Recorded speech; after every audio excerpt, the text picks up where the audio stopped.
Ro'zador ro'za tutaroq farishtani sifatiga kirib, yemoq, ichmoqdan, shahvatdan o'zini tiyib yurar ekan, o'sha farishta sifatida turgan inson farishtadan afzal bo'ladi.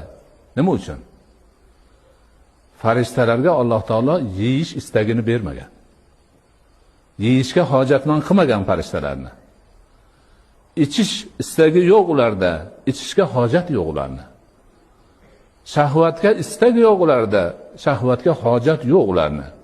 O'zi tabiati shundoq. Uni qilaman desa ham qilisha olmaydi ular. Bandachi? Banda umri bo'yi yeb yurgan, ichib yurgan, shahvatga qiziqib, shuni demak huzurini tortib yurgan.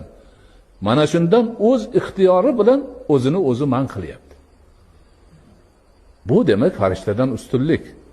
Farishta yemay, ichmay, shahvatga berilmay yursa, tabiatida borligi uchun qilyapti uni. Inson esa tabiatida bor narsani yengib, buyuk qahramonlik va jasorat ko'rsatib, farishtani nima? Amalini qilyapti.